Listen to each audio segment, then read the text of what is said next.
तो हमने क्या देखा कि किस प्रकार जो है राष्ट्रीय संतों ने जो है स्वच्छता का महत्व बताया, और हमारे विद्यालय में जो शांति दूत या मॉनिटर होते हैं वो किस प्रकार शांति स्थापित करते हैं, इसके बारे में देखा। अब हम लोग देख रहे हैं कि समाज में जो है शांति कैसे स्थापित हो सकती है।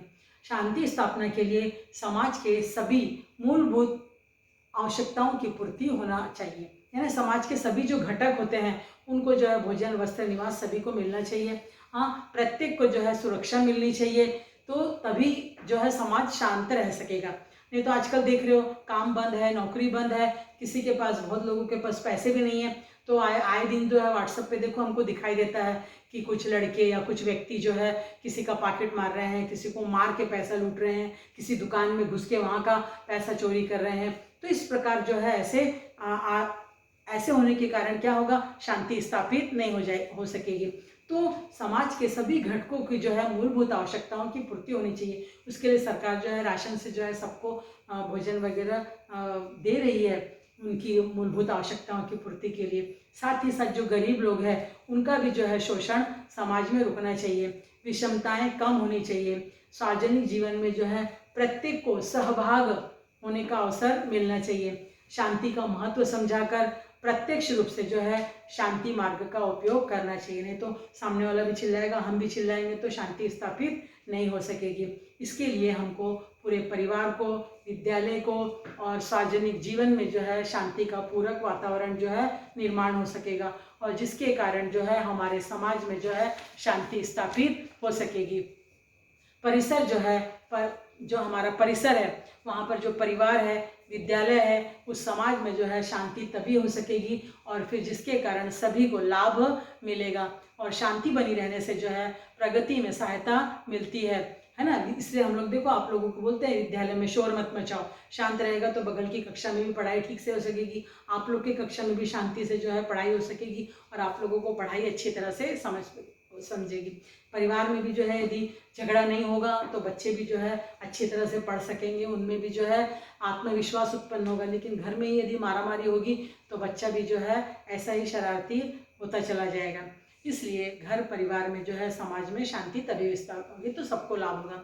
इसके कारण क्या फायदा होगा, व्यापार में, उद्योग धंधों में, शिक्षा में, कला में, साहित्य, मनोरंजन, विज्ञान, तकनीकी जो टेक्नोलॉजी है, शोध आदि क्षेत्रों में जो है विकास करने के हम लोगों को अवसर मिलते हैं। इस दृष्टि से शांति हमारी व्यक्ति का आवश्यकता न रहकर एक सामाजिक मूल्य जो है बन गया है। इसलिए जो है हम लोगों को अपने घर के आसपास, हमारे परिवार में, हमारे विद्यालय में, हमारे समाज में जो है शांत रहना है।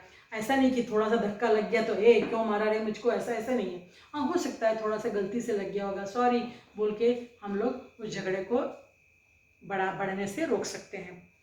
तो इसके लिए जो है विश्व में शांति स्थापित करने के लिए 21 सितंबर का दिन जो है अंतर्राष्ट्रीय शांति दिवस के रूप में मनाया जाता है। आपको मालूम है अभी 21 सितंबर आने वाला है, तो ये 21 सितंबर के दिन क्या होता है, इस दिन विश्व में शांति स्थापित करने के लिए सभी देश अपनी जनता के विकास का प्रयत्न कर सके, इसके उद्देश्य से 21 सितंबर को अंतर्राष्ट्रीय शांति दिवस मनाया जाता है। इसके लिए क्या है, इस दिन संयुक्त राष्ट्र संघ के मुख्यालय जो शहर है अमेरिका में, न्यूयॉर्क, उस न्यूयॉर्क में स्थानीय समय के अनुसार जब घड़ी पर 10 बजते हैं, उस 10 बजे जो है सुबह के समय 1 घंटा बजाया जाता है, जिसके बाद कुछ क्षण के लिए जो है शांति रखी जाती है। लगभग 60 देश के लोगों द्वारा दिए गए, प्रत्येक देश ने अपने देश का एक सिक्का दिया और उस सिक्के को पिघला कर ये घंटा बनाया गया। इसलिए 21 सितंबर के दिन जो है न्यूयॉर्क में सुबह 10 बजे वो घंटा बजाया जाता है और कुछ समय के लिए जो है शांति स्थापित की जाती है।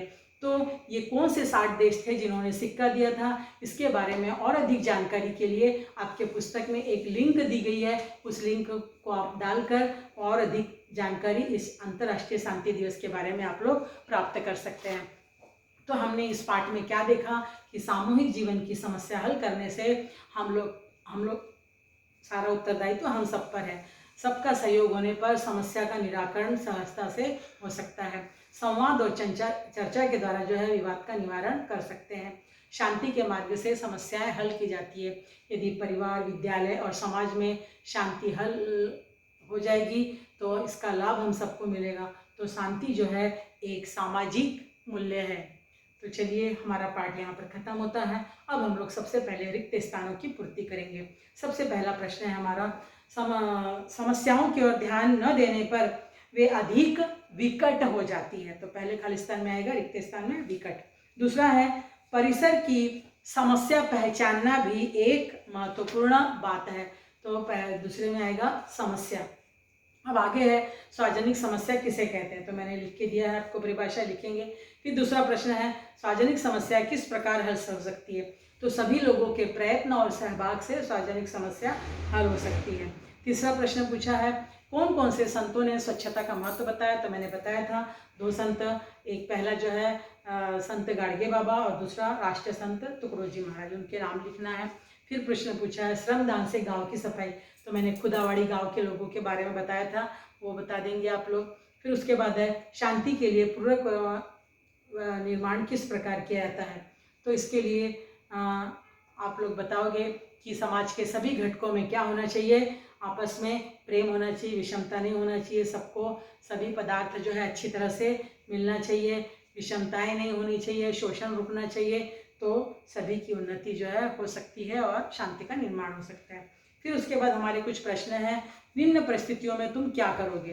कक्षा प्रमुख को कक्षा शांति स्थापित करनी है तो क्या करोगे।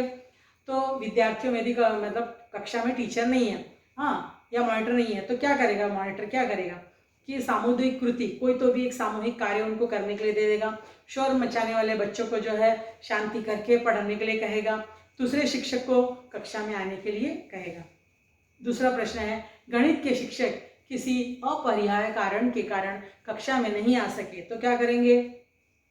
तो कक्षा प्रमुख क्या करेगा, कक्षा के सभी विद्यार्थियों को गणित के सवाल हल करने के लिए कहेगा, या गणित का कोई भी सवाल जो है ब्लैक बोर्ड पर देकर उनको हल करने के लिए एक एक विद्यार्थियों को बुलाएगा।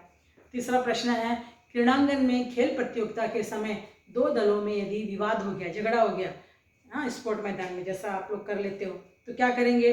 तो विवाद का कारण ढूंढकर बताऊंगा कि कौन सही है और कौन गलत, और दोनों दलों को समझाऊंगा और विवाद करने वाले बच्चों का नाम जो है शिक्षक को बताऊंगा। तो इस प्रकार जो है आप लोग स्वाध्याय के प्रश्नों के उत्तर जो है लिखेंगे। हाँ, कॉपी में मैं देख रही हूँ कि 5वीं के बच्चे बस जो ब्लैक बोर्ड